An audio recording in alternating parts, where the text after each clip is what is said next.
Hey guys, welcome back to Wrestling News 365. Hope everyone is doing very well. We're back for the Tuesday Night War post-show here at Wrestling News 365. We stayed up, we watched both shows head-to-head in real time, and it's going to be a really interesting one. First of all, I'll put the poll in the chat straight away. I'll ask what you guys thought and who do you think is going to win. I mean, to be honest with you, before I get into like which show I thought was better or which segments I thought was better, sort of an overall thought on both shows, my prediction still hasn't changed realistically when it comes to who I think wins in terms of total viewership tonight, and that's WWE and NXT. I think NXT wins tonight in terms of the viewership, and key demographics going to be interesting because I do think that AEW, that's probably what they'll be looking for, and I do think they have a chance in that because they still do have a younger audience than NXT that has a bit more of an older audience, although that has been creeping up in recent weeks.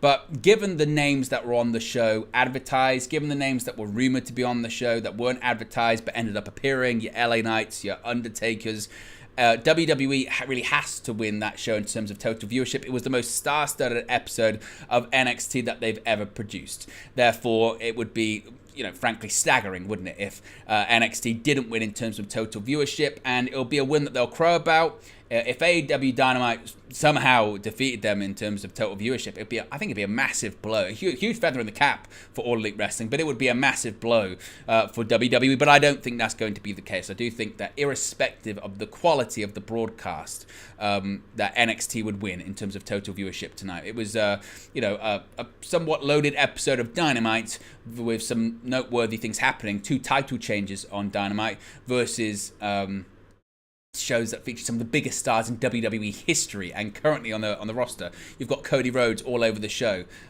Obviously he's got ties with AEW in the past, but at the moment he's WWE's biggest babyface in terms of merchandise being sold. You had John Cena, one of the biggest WWE superstars of all time. You had The Undertaker, arguably the most iconic character in WWE history. You had LA Knight, the second most popular and over babyface right now on the WWE roster, being on that show. So certainly, NXT, I think most people expect them to win in terms of total viewership tomorrow. It's their time slot. It's their night. They should probably win that. You never know how ratings will work. If you look at things like trends on social media, NXT seemed to be trending number 1, certainly in the United States, most of the nights. I think Dynamite was second, so it might be quite close. I don't think, one's going to smash the other, but I would expect NXT to win, certainly. In terms of the quality, though, of the show, just as an overall overview of it, I didn't think there was much in it. I really didn't think there was much in it. I think that Dynamite put together, or AEW put together, a really strong Dynamite with some really good matches on that show. Bryan Danielson, Swerve Strickland was excellent to kick off the show. I thought that Jay White versus Hangman Page was excellent as well. Main event took a while to get going. It had a good ending. And that's not to say that NXT didn't have some fantastic matches, because they did. Ilya Dragunov versus Dominic Mysterio was good.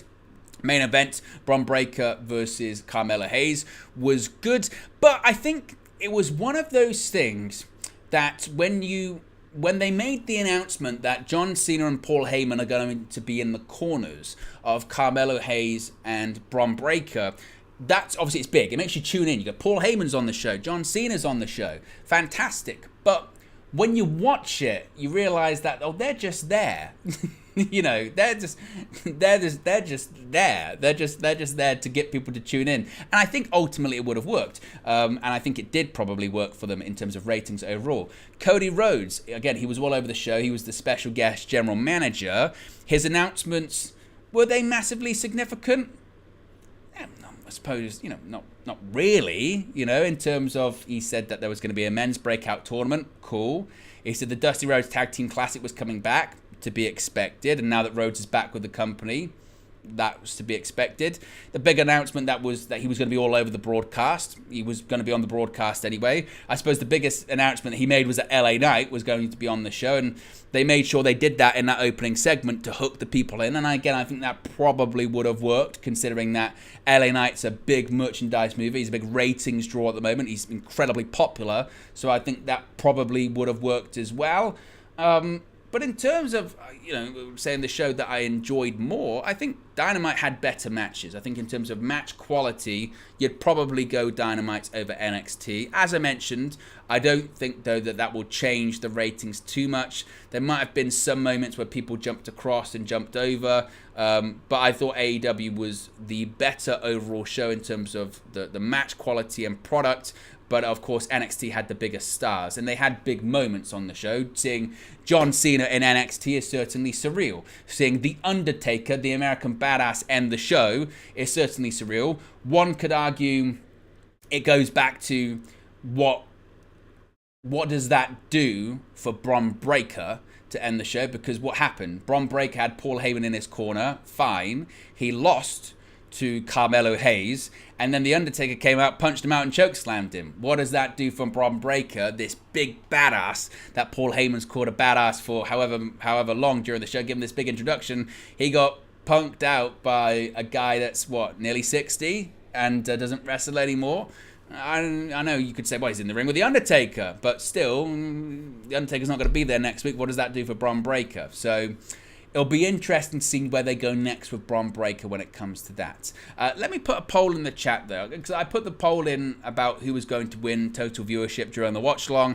I think most people would probably agree that NXT most likely will win total viewership, and as they should, by the way. And again, I go back to the Wednesday Night Wars between AEW and NXT. AEW won the Wednesday Night Wars because they should have won the Wednesday Night Wars. They had bigger stars on that show. They had Chris Jericho. They had Jon Moxley. They had Kenny Omega. They had Cody Rhodes. They had the Young Bucks. In comparison to NXT at the time, who had, what did they have? They had the Undisputed Era. They had Finn Balor came back, but still back then it wasn't in comparison to Jericho or Moxley or anyone like that. So AEW won the Wednesday Night Wars comfortably because they should have won them comfortably. And the same really goes tonight, but in the opposite direction. NXT should win tonight in terms of total viewership because they should. They've got the bigger stars. They've got the more loaded show. So I wouldn't suspect anything to change. I think what AEW will be happy with, though, tonight is I think they might feel that they've got a good shot when it comes to the key demographic. And I think they'll also feel like they have, they can hold their heads high because they did deliver one of the better episodes of Dynamite. I think sometimes my frustration watching AEW Dynamite recently is that it's been a bit formulaic. It's been a bit predictable at times, but I think what they did deliver tonight is what they're quite known for, which is, good matches, match quality. They kicked off the show in the right way as well, with the match between Bryan Danielson and Swerve Strickland, which I think delivered. They set up a big match for Collision at the weekend. Christian Cage versus Bryan Danielson is a big match for the TNT Championship. So I think both shows, and this isn't me sitting on the fence, I think both shows, in terms of what they wanted to achieve, delivered in their own ways. I think that AEW will be happy that they delivered what they'll consider a better bell-to-bell show than NXT. I think that's fair to say. But I think WWE will be happy with what they've delivered in terms of having big stars appear on the show, not let the audience down in terms of having these big stars on the show too. Let's put a poll in the chat. The poll is, which show was better? There you go. Which show was better? And that will be, obviously, WWE NXT, or is it going to be AEW Dynamite? NXT or AEW Dynamite. Again, in terms of who's going to win total viewership, I think it would probably be NXT. I think it would be a massive story if Dynamite won that show. But in terms of which show was better, I think that's a more curious. I think that's a more curious thing to answer in terms of quality. But then people will say tomorrow, and rightfully so, does it matter which show is better, or does it matter which show is viewed by more people? Because when they're negotiating television contracts, which both are at the moment, of course, AEW Dynamite, AEW, I think they're in talks with Warner Bros. Discovery, but at the same time, I think it also must be pointed out that it looks like Warner Bros. Discovery has used the option year for AEW, so that conversation might actually be being held next year for the following year, whereas WWE is actively in discussions right now about what to do with Raw and NXT, and a big victory over their wrestling rivals will do well for them. And in addition to that, just having a big number. If NXT could do 1 million viewers this week, which it's possible, it's definitely possible. NXT could do 1 million viewers. If they did 1 million viewers, they can go to Amazon, they can go to Disney, they can go to NBC Universal and say, hey, look what we're doing with NXT. We think we've cracked it. Not only did we beat AEW when we went head-to-head with them, but we got a lot of viewers and maybe a bit of a younger audience. So I think that's their intention with it as well. But let me know your thoughts. Let me know your comments. We'll get them up on the screen, of course. Super chats are open as well if you do wish to support the channel. If you do put the super chats in, you get a little GIF that pops up and a noise as well. I forget which noises they are at the moment too. Same if you're a new subscriber as well. That'll pop up on the screen. We're only 4 subscribers away actually from 14,380. So if you haven't already, subscribe, bottom right hand corner, you'll see this number here. Tick over as well. So let's try and go through the shows fairly quickly. We'll try and keep this as condensed as possible. So it must be actually stressed. Dynamite, before they actually went live on the air, they had the buy-in. They had the buy-in, which was Eddie Kingston versus Minoru Suzuki, Ring of Honor World Championship, and New Japan Strong Openweight Championship on the line. It's for people's taste, I think, those things. I don't know how effective that would have been in terms of getting people to stay with Dynamite, because I feel like that's quite a somewhat niche match anyway. I feel like if you like that kind of match, you probably like AEW anyway, so you'd probably be more inclined to watch Dynamite tonight regardless of really what WWE had to offer maybe.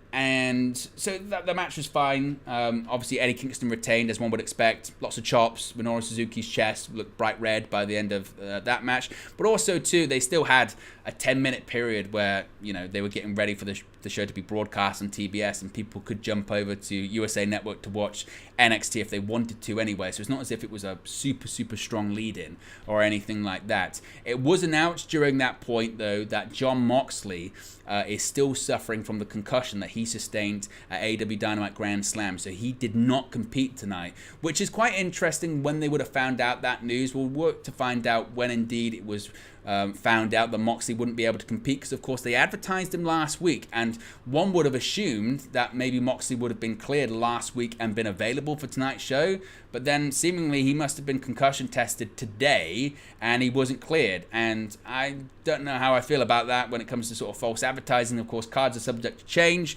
but why would you advertise him last week assuming that he was going to be cleared, and then this week find out he's not going to be cleared? That to me feels a bit strange, unless they assumed, oh yeah, he'll be fine when it comes to next week. That feels a bit odd. So Moxley wasn't cleared to compete, but that AEW International Championship was very significant because it did change hands tonight. So AEW decided to open up with Christian Cage cutting a very quick promo. He was actually in the production truck, and it was really well shot. He's looks like the big villain. He's got the turtleneck on, talking about Adam Copeland. He had a message for him. Of course, that was going to be the main event, Adam Copeland versus Luchasaurus. He then tells people to run the credits, and they run the credits. And kicking off Title Tuesday was Bryan Danielson versus Swerve Strickland, #1 contenders match. Of course, the winner facing Christian Cage for the TNT Championship. So that match kicked off the show for Dynamite, which I think was a really wise choice by Tony Khan and by AEW to air that opening up on Dynamite. Now, because they knew they were going up against very strong competition. They were going up against one of their own, a founding member of All Elite Wrestling, a founding EVP of All Elite Wrestling, that being Cody Rhodes. Cody Rhodes kicked off NXT tonight with several big announcements. Of course, he announced, it was billed that he was going to be making a major announcement. I always felt like it was a bit of a play on the sort of Tony Khan. Tony Khan has a major announcement every single week for AEW. And he actually had several. So as I mentioned before, his announcements were, one, obviously we've got the NXT Women's Breakout Tournament that's ongoing. There's going to be a men's version of the tournament that's happening once that tournament has concluded. And I did think to myself at the time, is that it? Because if that's your major announcement, that might be it's one giant troll, which would actually kind of make sense for some of Tony Khan's announcements in the past. But then he announced also the Dusty Rhodes Tag Team Classic is coming back, which again, I think people expected, but clearly they just wanted to get Cody Rhodes on the show. But it was actually the announcements after that had more weight to them as part of the show too. So the other announcement was that Shawn Michaels had made Cody Rhodes the special guest general manager for the evening for NXT. He is an executive once in AEW, and I guess he was an executive again for one night only for NXT this evening. So he had the power to make all of these different matches. He was interrupted by Ilya Dragunov, who came out, paid respect to him. That led to getting interrupted by Dominic Mysterio on the Judgment Day, and it was set up there was going to be a champion versus champion match, NXT Championship on the line, Ilya Dragunov defending against Dominic Mysterio tonight. Big match. You thought, wow, they're adding more matches to the show. NXT title match to a champion versus championship match. Oh, and by the way, Cody Rhodes said, in addition to that, it's going to have a special guest referee, none other than LA Knight. Now, as I mentioned, he's basically saying, and WWE's basically saying, we're getting the most popular people we can on this show this evening. We've already got Cody Rhodes, top merchandise seller, top babyface in WWE right now. Oh, we'll get the second most over babyface right now in LA Knight, the second highest merchandise seller in WWE, LA Knight. We'll get him in as well. So they loaded up the show. It was smart by WWE. They basically said, we know probably in this opening segment, more people are going to be watching because it's Cody Rhodes. Therefore, how do we keep them hooked? We keep them hooked by saying, come later on this evening, you're going to see LA Knight. You like Cody Rhodes, you're going to see LA Knight as well. We didn't even tell you LA Knight was going to be showing up. So that was smart by NXT, and they certainly paved the way, or they laid the groundwork certainly, that they were going to be having a big match later on. Meanwhile, as I mentioned, AEW kicked off with Bryan Danielson versus Swerve Strickland. And I tell you what, I think if you're going to look at both matches across both shows throughout the evening, this to me was probably the match of the night. Bryan Danielson versus Swerve Strickland. It did not disappoint. We saw Bryan Danielson after his match at WrestleDream talk about how there were still so many matches he wanted to do. He wanted to face Swerve Strickland, of course, both Washington natives, and it was a number one contenders match, winner facing Christian Cage for the TNT Championship. Obviously, both shows had the first 30 minutes commercial free, and this one nearly went the first 30 minutes. I think it went, 20 plus minutes? And the ending was a bit of a screwy finish. The feud between Swerve Strickland and Hangman Page isn't over. So essentially we had this huge back and forth between Danielson and Strickland throughout the match. Eventually Prince Nana had basically had enough. He was furious. He took off his crown. He took off his jacket. He distracted the referee. Swerve Strickland had the crown in his hand. Looks like he was going to use the crown on Bryan Danielson. Danielson ducks it. Eventually hits the Psycho knee. The reason he was able to duck it as well is because Hangman Page came out to ringside and stopped Swerve Strickland from actually using the crown in the first place. So eventually distracting and costing Swerve Strickland the match, which allowed Bryan Danielson to win. So you basically saw this feud between Swerve Strickland and Hangman Page isn't over. Bryan Danielson gets the win. He's going to be facing Christian Cage this Saturday on Collision, which in retrospect, I suppose makes sense considering it's the Bryan Danielson show, right? So, of course, Bryan Danielson is going to be facing Christian Cage for the championship. But that's a big match for this weekend that I'm looking forward to. And for me, I think it was the match of the night. And there was a lot of good matches on both shows. But this was the one that I thought really stood above the rest. And I think it was smart by... I think it was very smart by Tony Khan to put that one on first because I think he had just probably hoped there would be a bit of a lull after the Cody opening segment, and people might say, "Oh, what's AEW got to offer?" Well, they've got a fantastic pro wrestling match. Maybe that will keep them. But NXT kept it very hot after Cody's opening segment anyway because they had the Empress of Tomorrow back in NXT. She faced off against Roxanne Perez, and Shotzi was also on commentary for the match as well. She's actually going to be one of the hosts for NXT Halloween Havoc. So Shotzi was on commentary for the match as well. And I mean, I kind of was curious going into this because obviously Asuka's lineage and Asuka's history in NXT is so significant because she's never lost. She's never lost in NXT. You think back to her time, nobody was ready for Asuka because she kept winning matches. She was the NXT Women's Champion for, over 500 days or something ridiculous. She never lost the championship. She relinquished it when she got called up to the main roster. So I was curious. I thought, are they going to bring Asuka back to NXT to have her lose and put over Roxanne Perez? What a big moment that would be for Roxanne Perez. Ultimately, they didn't do it. Asuka gets the victory, which I think is probably the right call. I mean, look, it would have been a massive rub for Asuka to give that record away. I don't know if this would have been the time and place. I think what they could do, certainly, if you've got an NXT Women's Champion, not Becky Lynch, she doesn't need it, but if you have an NXT Women's Champion in the future, you could easily do a program where Asuka goes back to NXT, challenges for the Women's Championship. It's a main event of an NXT Premium Live event, and Asuka loses her undefeated streak to someone who's the NXT Women's Champion at the time. That, to me, seems like good business. In fact, you could have Asuka come back and win the NXT Women's Championship, hold it for a couple of months, and then drop it, and drop the championship, and drop the undefeated streak to an NXT superstar. Again, that's good business for me. So it wasn't the right time, I don't think, for them to do that on this show. And I'm kind of glad that they didn't. After the match, you had a post-match angle when Kiana James came out to attack Roxanne Perez. Shotzi came up from the announce table, attacked Kiana James, and saved Roxanne Perez. So maybe they might do something with that at Halloween Havoc at the time.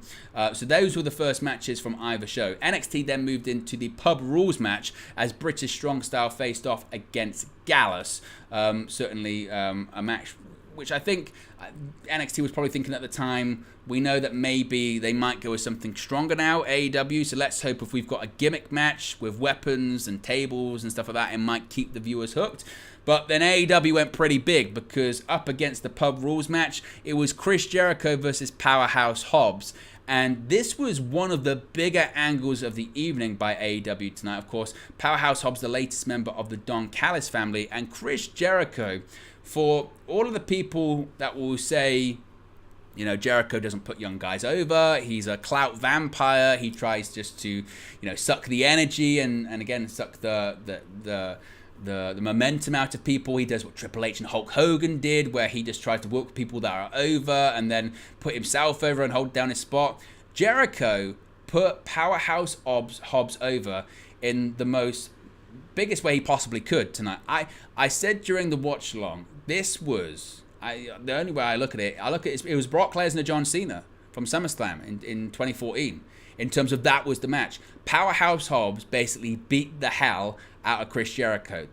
What's the story of the match? Powerhouse Hobbs does spine buster after spine buster after spine buster after spine buster. Jericho has a couple of comeback spots. He puts Hobbs in the walls of Jericho, tries to hit some other moves. Hobbs just hits more spine busters, another World's Strongest Slam, and then he beats him. He beats him with his knee on his chest. Slap, bang, in the middle of the ring, knee on the chest. And after the match, he hits him with more moves. And eventually they told a story later on in the evening that Jericho had to be taken to a local hospital. I mean, Jericho put this guy over as much as he could in the middle of the ring. And I know that Powerhouse Hobbs has been the TNT champion, but that right there is the biggest win of his career, bar none. The absolute biggest and most decisive and definitive win of his career. And that, for me, is Jericho trying to do business. That, to me, is Jericho trying his best to put over a younger talent and get Powerhouse Hobbs over. And I think Jericho's a credit to that. It wasn't the most impressive match in terms of match quality or anything like that, but it was a massive spotlight for Powerhouse Hobbs. And again, meanwhile, whilst that was going on, you had the Pub Rules match, which British Strong Style won. Again, it wasn't too much really to sort of write home about, shall we say, but British Strong Style get the victory. There was a triple team move through the table. They win that. But following that, we saw a John Cena promo. Now, anything that was going to go up against this was going to die a death, and it was quite interesting, actually, that what went up against it was Tony Storm doing a silent movie in black and white. And it was just, I was watching it during the watch along going, I can't believe what I'm watching. You've got John Cena making a surreal entrance in the NXT arena at the Performance Center to a thunderous standing ovation. You've got Tony Storm on the other channel doing a silent movie. It was kind of wild. You also had, during this period of time as well, a segment, the latest update of these Adam Cole, The Kingdom promos. This time, Adam Cole, he still needs to get surgery, but he's mowing the lawn of Roderick Strong, and Roderick Strong's house doesn't have any cell phone service. Roderick Strong is in a gown, in a wheelchair, even though he's at home, in the neck brace, and the Kingdom are watching Adam Cole mow the lawn. I mean, it's comedy, but I'm not really sure where this is going. Unless there is, the big turn is Adam Cole's not injured, but I do believe, I'm leaning towards that he is hurt. I mean, I don't know what you guys think. You can let me know about that. But meanwhile, as I mentioned, John Cena's in the ring during this segment, and who interrupts in but Braun Breaker. Braun Breaker facing off against John Cena inside of an NXT ring, and actually Braun Breaker, it kind of added a bit more extra heat onto the main event because it did feel kind of a bit random having John Cena and Paul Heyman in the respective corners. But what you had is Cena really trying to put over Braun Breaker, but Braun Breaker being disrespectful to Cena, and he gets a shot off against him. He decks him with the right hand. Cena gets Breaker up on his shoulders for an attitude adjustment, and Braun Breaker squirms out to the outside. So basically, it was just an attempt, I think, just to put some extra heat on the main event, and it certainly did that. And I think just it's smart, isn't it? It's smart because what it really is also, it's let's put John Cena in the ring with a microphone on live television on NXT, and it doesn't matter who AEW have on the television at that period of time. They can have their biggest star. They can have MJF. They can have, Adam Copeland. They can have Chris Jericho. They can have Moxley. Of course, Mox wasn't there tonight in the end, but they could have had anyone in that spot, and they won't outdraw Cena because nobody will. That's just a fact. And so I think it's the mindset of if you've got him there for the evening and you're going to have him there for the main event, put him out in the ring, do a promo for 10 minutes because you'll beat your competition if that's what you've got. So that was smart by NXT, certainly. Which then leads into the NXT Championship match with LA Knight acting as the referee. Of course, it was Ilya Dragunov defending against Dominic Mysterio. This went head-to-head with the AEW International Championship match. Now, as I mentioned, it's not Jon Moxley facing off against Rey Fenix. Instead, it was Orange Cassidy replacing Jon Moxley. And again, the way that they shot this on the buy-in was that basically Tony Khan was standing there with Tony Schiavone, announced that Moxley isn't able to compete, and suddenly Hook and Orange Cassidy show up, and they say to Tony Khan, or Hook says to Tony Khan, hey, it should be Orange Cassidy, and Tony Khan says, do you want Orange Cassidy? And he goes, oh, I don't know. He goes, well, I can not give it to you if you want to, and then he goes, no, I'll take it. And what we do have is a brand new AEW International Champion, and once again, it's Orange Cassidy. Now, this has to have been a massive diversion in terms of the plans that AEW was meant to go with this championship after. And it's frustrating, isn't it? It's a bit like the TNT Championship, whereby you've got a champion that held it for a really long time. Whether you like Orange Cassidy or not, whether you don't like the character, what have you, he did a lot to make the bout feel important and make it feel like it meant something by having all these matches. And the story they told of Orange Cassidy was effective in terms of he had all these matches, he defended the title nearly every week, and eventually, his body broke down. He went up against a fantastic competitor in Jon Moxley. Moxley won. But the championship felt like it meant something more because of all of the matches that Orange Cassidy had. So fair enough.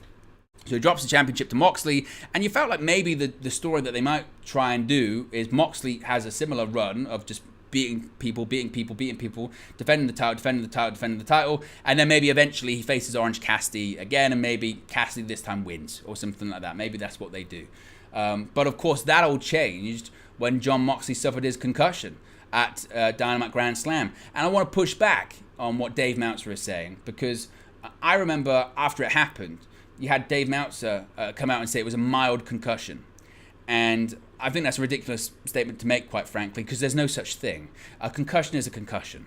To say that it's a mild concussion, if it was a mild concussion, Jon Moxley would be back right now, because Dynamite Grand Slam was, 3 weeks ago at this point?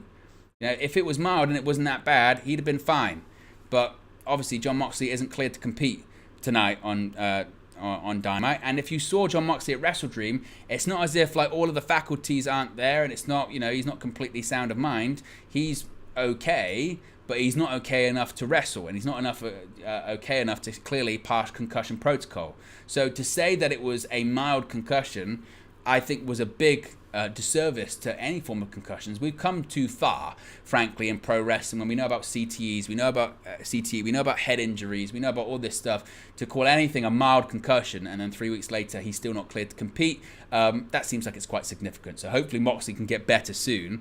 But it meant clearly that AEW had to pivot, because they never had any intention of putting the title on Rey Fenix in the first place.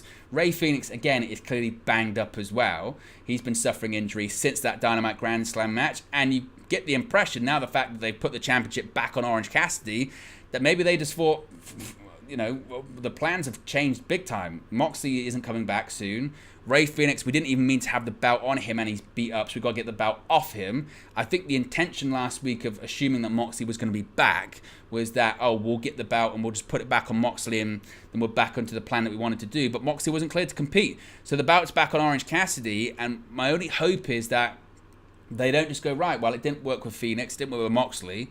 We're just going to go back to what we were doing before, which is Orange Cassidy. You can just keep having these matches, and you can keep defending people. You can keep opening Dynamite every single week, working the matches. I mean, that storyline was fine for when it worked, but you have to have progression. You have to have something different. So this was, unless the plan is for Orange Cassidy to drop it pretty quickly to someone else that hasn't held the International Championship, I just felt like this was Tony Khan sort of throwing his hands up and going, I'll just put it back on Orange. It worked before. But that seems quite safe and quite easy to me. So I don't know if that was really the right call in this instance. But I feel like they needed to get it off Phoenix, because clearly Phoenix is banged up too. So it'll be curious to see where that goes. But that was an unexpected title change. So I didn't expect that. Now, speaking of title changes, we didn't get one on NXT. Ilya Dragunov retained the NXT Championship. And to be honest, this match had a very, very overbooked finish in that essentially Ilya Dragunov looks like he's got things in control. Suddenly the Judgment Day come out, Finn Balor comes out, LA Knight hits Finn Balor in the face off the apron. JD McDonough comes in the ring. LA Knight hits blunt force trauma on JD McDonough, throws him out the ring. Rhea Ripley attempts to hit Ilya Dragunov with the Women's World Championship. Then Trick Williams comes out, pulls Rhea Ripley off the apron. The story being told there, of course, is that Rhea Ripley cost Trick Williams the North American Championship last week when Dominic Mysterio won the championship. So Trick Williams is getting turns about his fair play, I guess, in trying to get some form of retribution against her and against the Judgment Day. So Ilya Dragunov retains. To be honest, and the match was fine, it was decent, but almost part of the problem you have, and look, WWE clearly wanted to pop a rating. They wanted to get people watching, so you put LA Knight in the ring. Smart move. But the issue that they had is that the crowd was probably more interested in anything that LA Knight did as opposed to Ilya Dragunov and Dominic Mysterio, because they were just chanting LA Knight, yeah, yeah, yeah. And LA Knight was kind of pointing to the crowd the whole time because he's the most over guy in the ring, which makes it difficult. So the match was fine, didn't have a title change, didn't expect one, but it was a good top of the hour main event, certainly. Super chat from Rob says they should have given it to Swerve at Double or Nothing, for saying the International Championship. I mean, given the fact that Swerve didn't win that TNT Championship, there you go. There is a super chat from Rob. It would have been that would be a perfect bout to give him at the moment. Like I said, I wasn't massively keen on the whole give it back to Orange Cassidy because I don't really know where you go from there, certainly.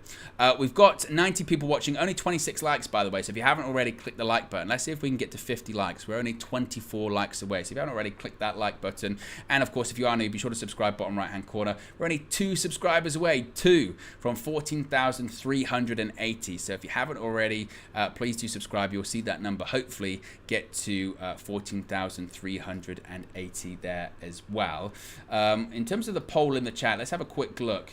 So we've got over 105 votes. The question was which show was better tonight, and NXT is got the majority here. 58% of you say that you preferred NXT to AEW Dynamite, 42% saying they preferred Dynamite, which is quite interesting. Again, I think it's not to say that either show was bad. I do think both shows, in terms of what they promised, I think they delivered. I do that, and that's not me sitting on the fence. That's AEW promising that they were gonna. It's Title Tuesday, and they had 2 title changes, so that delivered. They had good matches, that delivered. NXT, they had big stars advertised, and they delivered exactly what they advertised, and more so because some names they didn't advertise and they appeared. They delivered on all of the teasers that they suggested to. So I think both shows delivered excellent shows, realistically. Now, Wardlow once again had a match on AEW Dynamite this week. Same thing as last week. Beat the hell out of his opponent. This time, last week it was Griff Garrison. This time it was Matt Sydal, which kind of felt a bit significant to me. I thought, oh man, Matt Sydal, he's an established name. We haven't seen him much on AEW television, but still. Beating the hell out of Matt Sydal, and then he left through the audience. It feels like, basically, they realized what got Wardlow over in the first place was kind of being Goldberg-ish, you know what I mean? Beating the hell out of people, Powerbomb Symphony, all that kind of stuff. And to me, it just kind of feels like they realized they completely butchered him. They completely mishandled him, and the booking of him didn't do him any justice at all. So their hope was, let's just try and do what we did with him in the first place, and that might work again, which is short squash matches, you know, run through people, get him over, that might work. So it looks like they're going back to the old playbook, realistically, with that. At least that's what they hope to do. So Wardlow, as I mentioned, completely runs through the opposition there. We then followed this up on Dynamite as well, with Hangman Adam Page going up against Switchblade Jay White 2. Now, Switchblade Jay White gets the victory here against Hangman Adam Page, which again, another really, really good match between the two. And Jay White had a big portion of this show, because again, this match went, I think, 20 plus minutes, something like that, 20 plus minutes.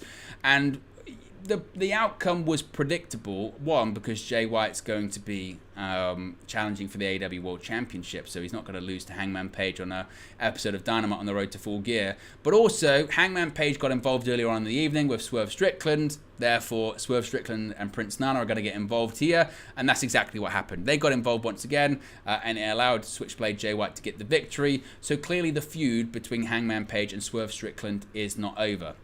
Meanwhile, while this was all going on, you had a backstage segment with John Cena, Carmelo Hayes, and Trick Williams too. We also had, they did the same thing they did at Fastlane. And what was that? Jade Cargill showed up.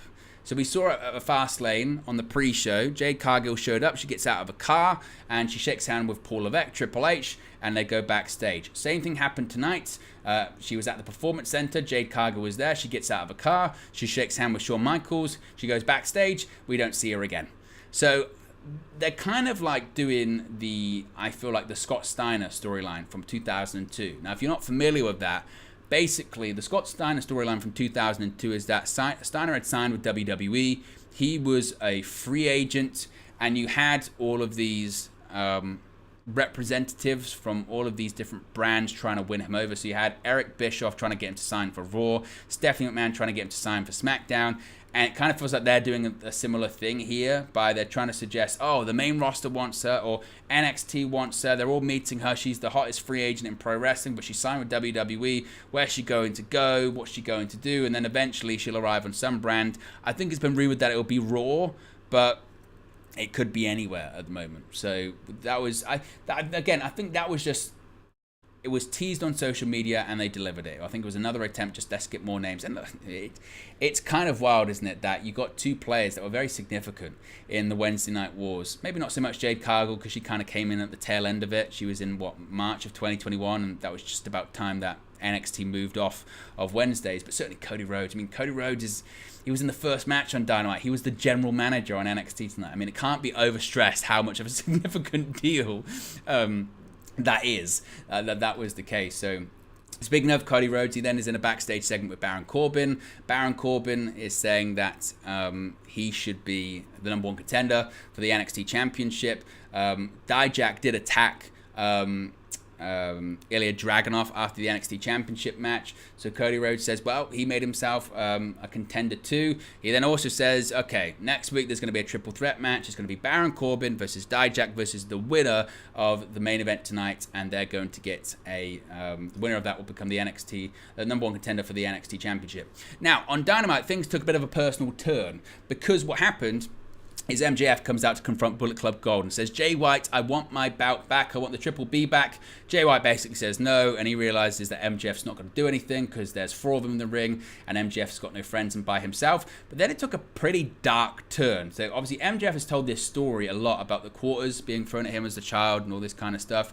And obviously Juice Robinson has the quarters, and the segment ended saying that basically I'm going to do it again. And it's pretty rough, it's pretty tough, it's pretty serious, it's pretty close to the line. Some people might say it's in bad taste, others might say it's good story. I mean, let me know what you think about that. Let me know what you think about that. Is that too far? Is it not too far? Is it good storytelling? What do you think about it? Let me know how you feel about that. Obviously, they wouldn't do it if MJF wasn't comfortable with it, but still, some people might say it's a bit too far. I don't know. It's a very fine line. I think the AEW is walking there. But clearly, also the story is that MJF is outnumbered, and he didn't get his bout back. He didn't get his bout back when it came to that. Now we had dueling women's matches. You had the NXT Women's Breakout Tournament that continued with you had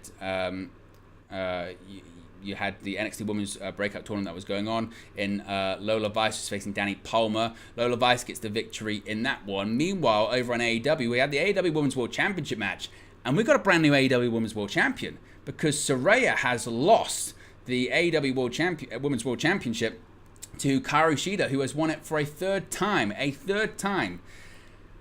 Now, it makes you wonder, doesn't it? It makes you wonder, what was the point, realistically? What was the point of Saraya winning the AEW Women's World Championship in the first place?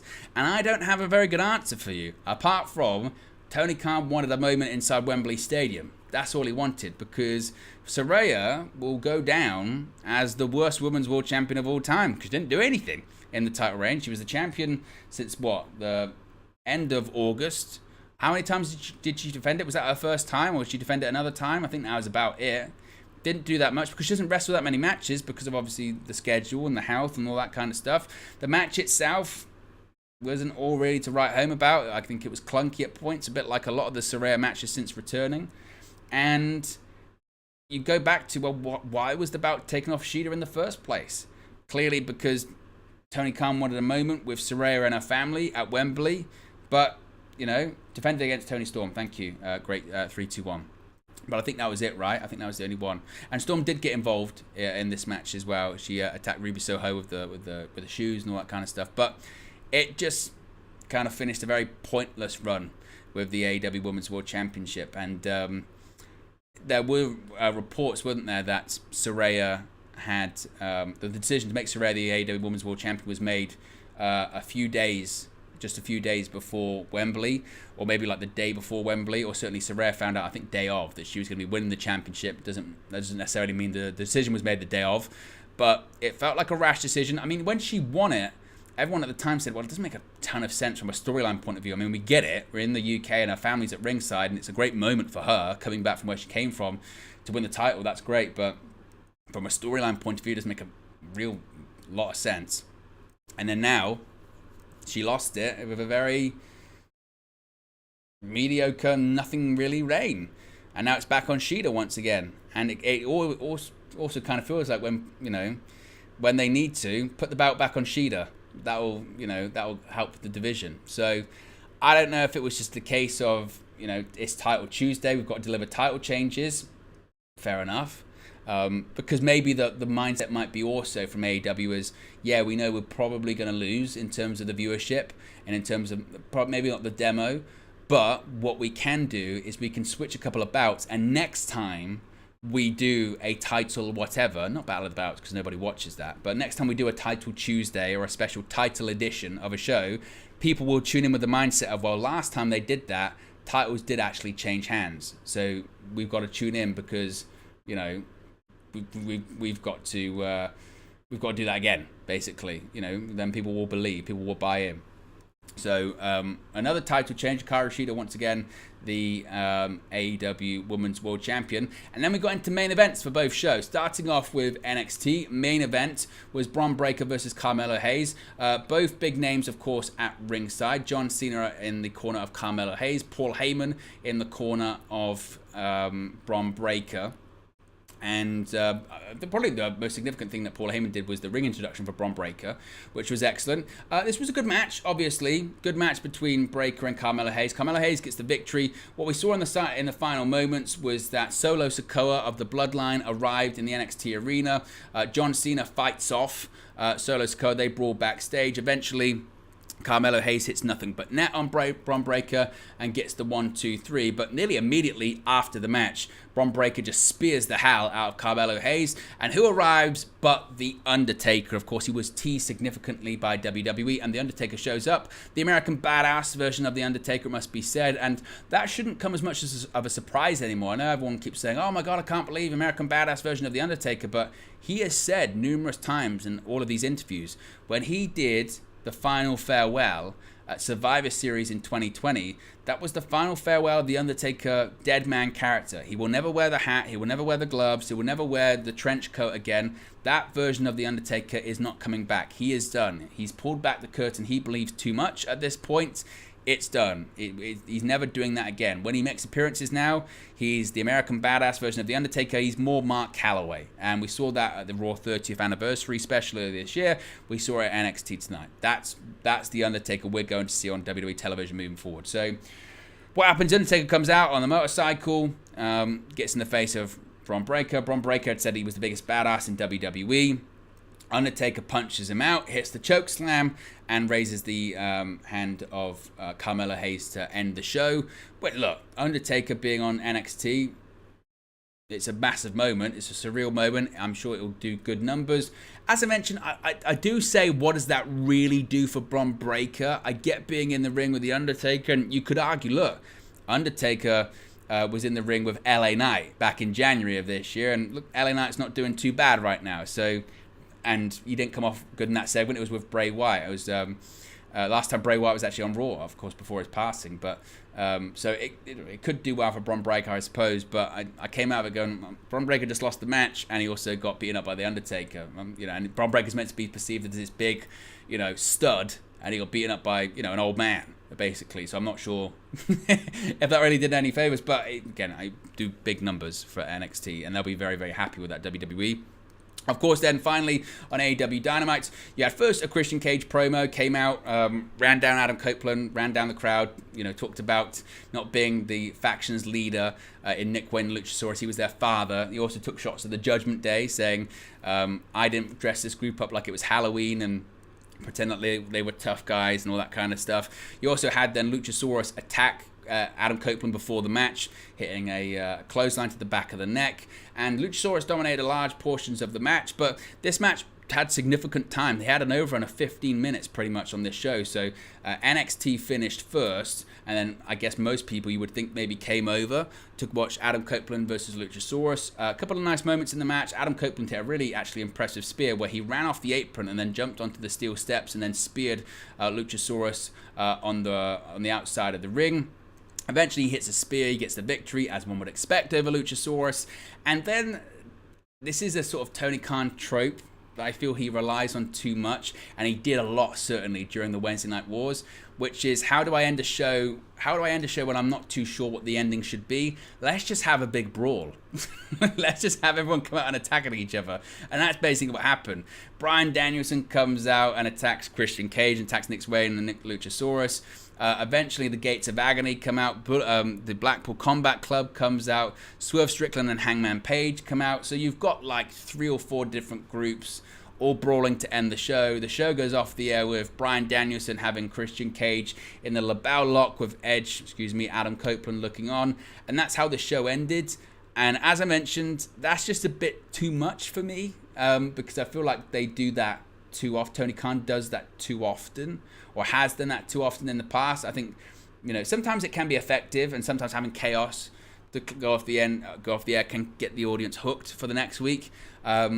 I felt like a more effective one would have just been, Adam Copeland and Christian Cage staring off, but he wants people to tune in for Collision at the weekend, Bryan Danielson versus Christian Cage, so clearly I guess they're going for that as well. But that was the show, and as I mentioned, I don't really have a ton of criticism for either show realistically. I think they both delivered in the things that they promised.